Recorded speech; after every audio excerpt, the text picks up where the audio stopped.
वैश्वीकरण और भारतीय अर्थव्यवस्था, इस पाठ के इस भाग में आज हम जो दो टॉपिक पढ़ने वाले हैं वो है विदेश व्यापार और बाजारों का एकीकरण और वैश्वीकरण को संभव बनाने वाले कारक। सबसे पहले जो हम टॉपिक कर रहे हैं ये 5 नंबर का टॉपिक है जो कि आपके पेपर में अक्सर आता है। जैसे कि हम सब जानते हैं कि व्यापार बहुत पुराने समय से चला आ रहा है। यहाँ तक कि जब वास्को डे गामा ने भारत के मार्ग की खोज की, एक समुद्री रास्ते की खोज की, तब से लेकर आज तक दुनिया के बहुत सारे देश भारत के साथ व्यापार कर रहे हैं और केवल भारत के साथ ही नहीं, दुनिया के बहुत सारे देश आपस में एक दूसरे के साथ व्यापार अब कर रहे हैं। तो इसी को ही हम विदेश व्यापार कहते हैं। लेकिन इस विदेश व्यापार ने न केवल 2 देशों को आपस में जोड़ा बल्कि बहुत सारे देशों को आपस में जोड़ दिया। अब दुनिया के बाजार एक हो चुके हैं। किसके कारण? विदेश व्यापार के कारण और वैश्वीकरण के कारण। तो विदेश व्यापार किस तरह से बाजारों को, दुनिया के बाजारों को जोड़ने में सफल रहा, उसके बारे में आज हम पढ़ेंगे। जिसमें पहला पॉइंट है कि विदेश व्यापार से विभिन्न देशों के आपसी संबंध बढ़ते हैं।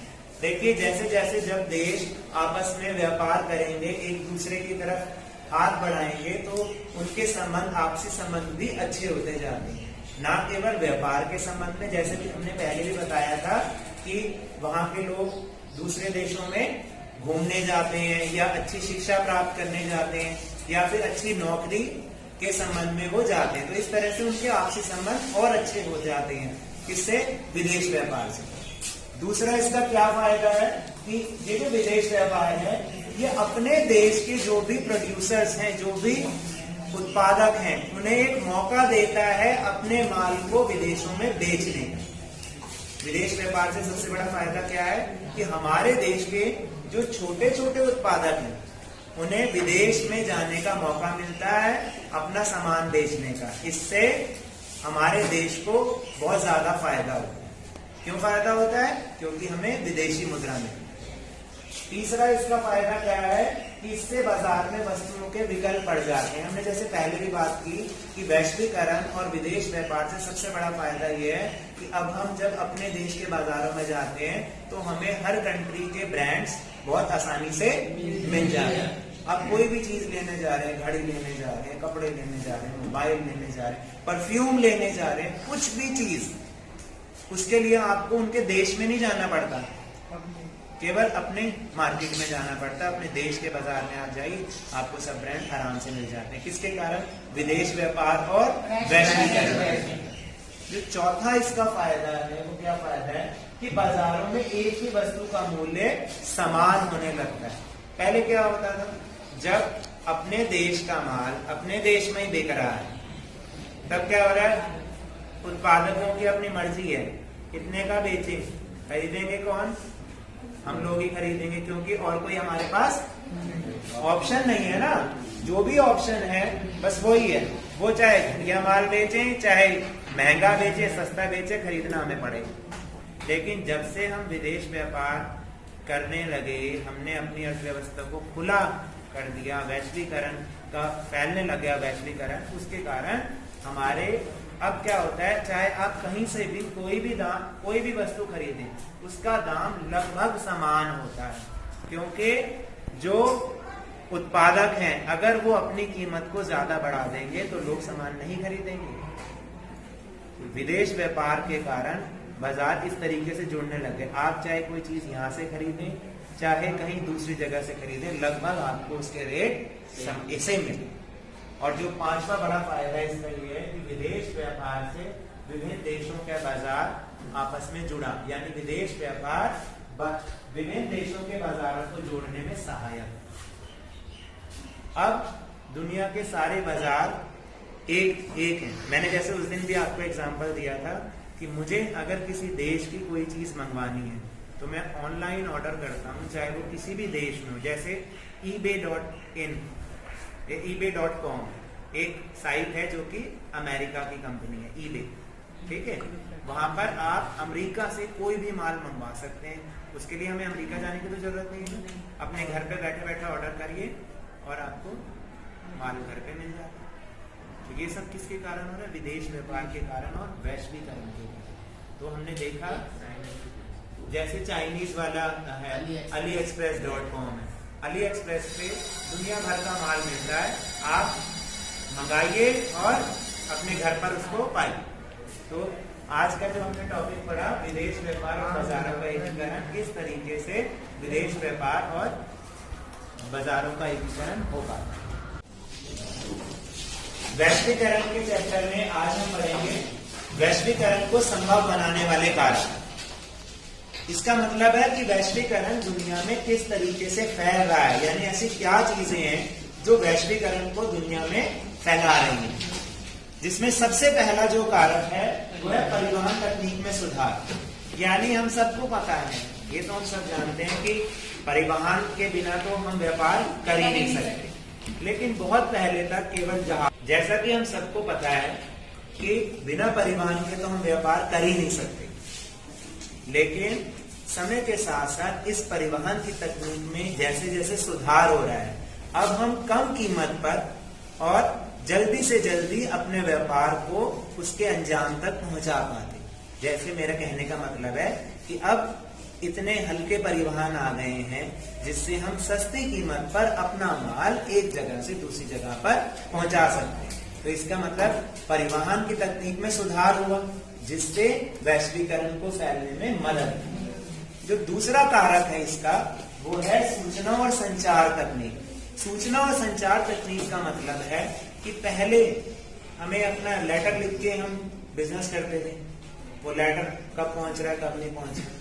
लेकिन जैसे जैसे सूचना और संचार की तकनीक बढ़ी, कंप्यूटर आया, इंटरनेट आया, आज ईमेल के जरिए हम बहुत जल्दी अपना मैसेज या अपना कोई ऑर्डर अपने बिजनेस पार्टनर को दे सकते हैं। या टेलीफोन या मोबाइल के जरिए कोई भी हमें ऑर्डर लेना होता है तो हम तुरंत उससे संपर्क कर सकते हैं, चाहे वो दुनिया के किसी भी कोने में बैठा हो। इसका मतलब बिजनेस बहुत आराम से हो पा रहा है, वैश्वीकरण बहुत आराम से, विदेश व्यापार बहुत आराम से हो पा रहा है। किसके कारण? सूचना और संचार तकनीक के कारण। सूचना और संचार तकनीक का मतलब है टेलीफोन्स, कंप्यूटर और इंटरनेट में जैसे जैसे इनका विकास हुआ, जैसे जैसे इनकी खोज हुई और इनके जरिए आज हम अपना व्यापार बहुत आराम से कर पा रहे हैं।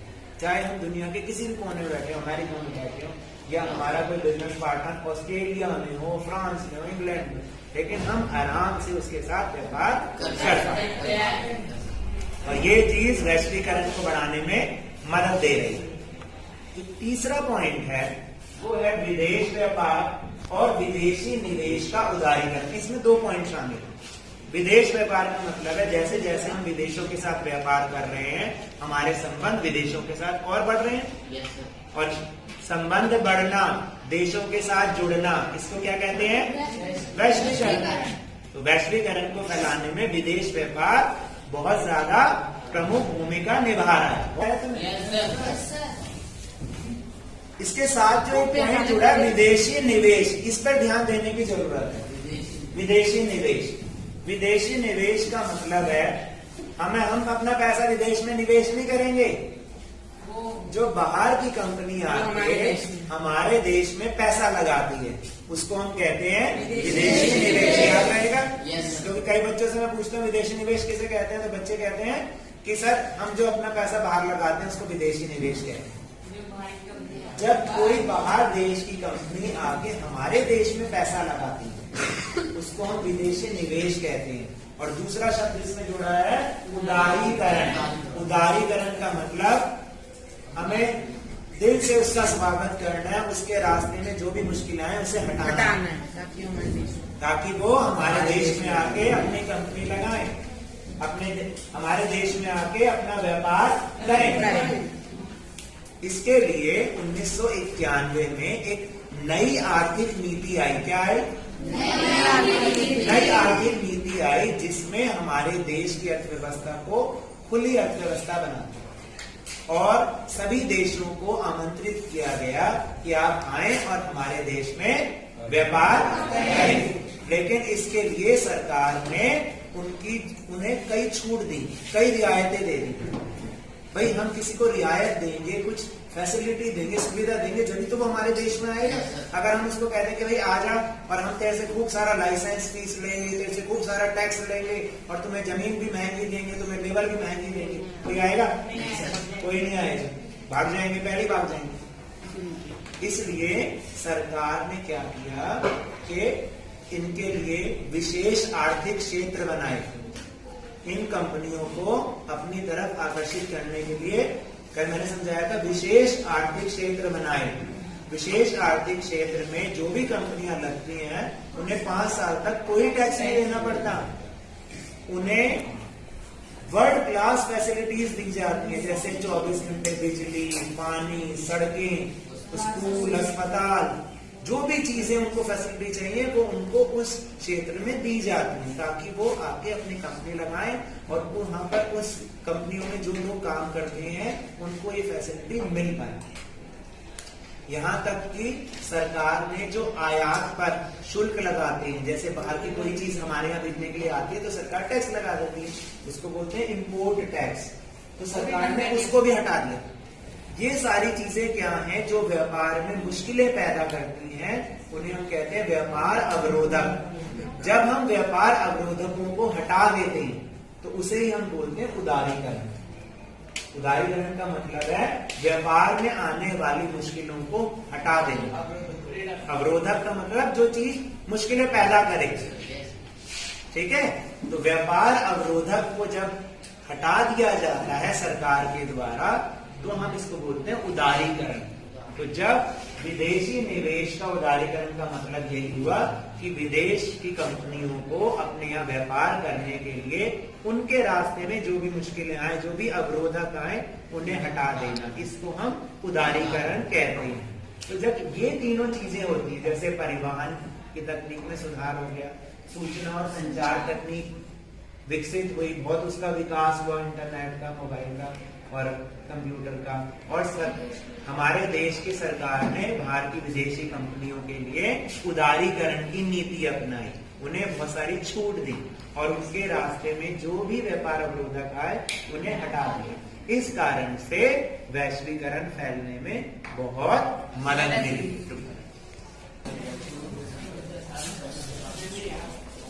क्या पकड़ चल रही है? नहीं हो गया, उसको काट दे। क्या हो गया? पढ़ रहे हैं वो है विश्व व्यापार संगठन। देखिए क्या होता है, जब भारत अपनी चीजें अमेरिका में बेचने जाता है तो अमेरिका उन पर कई तरीके की रिस्ट्रिक्शंस लगा देता है, और अमेरिका जब यहाँ बेचने आता है तो हम कोई रिस्ट्रिक्शन नहीं लगाते, उसकी चीजें आराम से बिक रही हैं। तो ऐसे में जब वो हमारी चीजों पर रिस्ट्रिक्शन लगा रहा है तो इसकी शिकायत हम कहाँ करें? इसकी शिकायत करने के लिए पूरी दुनिया के लेवल पर, अंतरराष्ट्रीय स्तर पर एक संस्था बनाई गई जिसको हम कहते हैं विश्व व्यापार संगठन। इंग्लिश में बोलते हैं world trade organisation, WTO। Short form हम बोलेंगे WTO। WTO की स्थापना 1 जनवरी 1995 को हुई और जुलाई 2016 तक 165 देश इसके मेंबर बन चुके हैं। इस संस्था के मेंबर पूरी दुनिया के 165 देश अब बन चुके हैं। इसका जो सबसे प्रमुख उद्देश्य यही है कि दुनिया के सभी देश अपने अंतरराष्ट्रीय व्यापार को उदार बनाएं। जैसे अभी हमने पिछले टॉपिक में बात करी, उदार बनाएं, यानी सब देश सबके साथ बहुत आराम से व्यापार कर सकें। इसका एक और काम भी ये है, इसका काम ये है कि दुनिया के सभी देशों में अंतरराष्ट्रीय व्यापार सही ढंग से हो सके, इसके लिए नियम बनाना। इसका प्रमुख उद्देश्य तो ये है कि सभी जितने भी दुनिया के देश हैं अपने व्यापार को वो उदार बनाए, यानी व्यापार अवरोधकों को हटा दें। और दूसरा इसका काम ये है कि इन सब देशों के लिए अंतरराष्ट्रीय व्यापार के लिए नियम बनाए, और वो नियम सब लोग पालन कर रहे हैं, सब देश पालन कर रहे हैं नहीं, इस बात को भी देखना।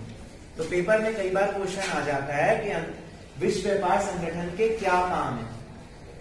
क्या काम है? पहला काम है अंतरराष्ट्रीय व्यापार के लिए नियम बनाना, और दूसरा काम है कि वो नियम सभी देश, जो सभी सदस्य देश हैं उसके, वो सही ढंग से पालन कर रहे हैं या नहीं, ये देखना भी उसका काम।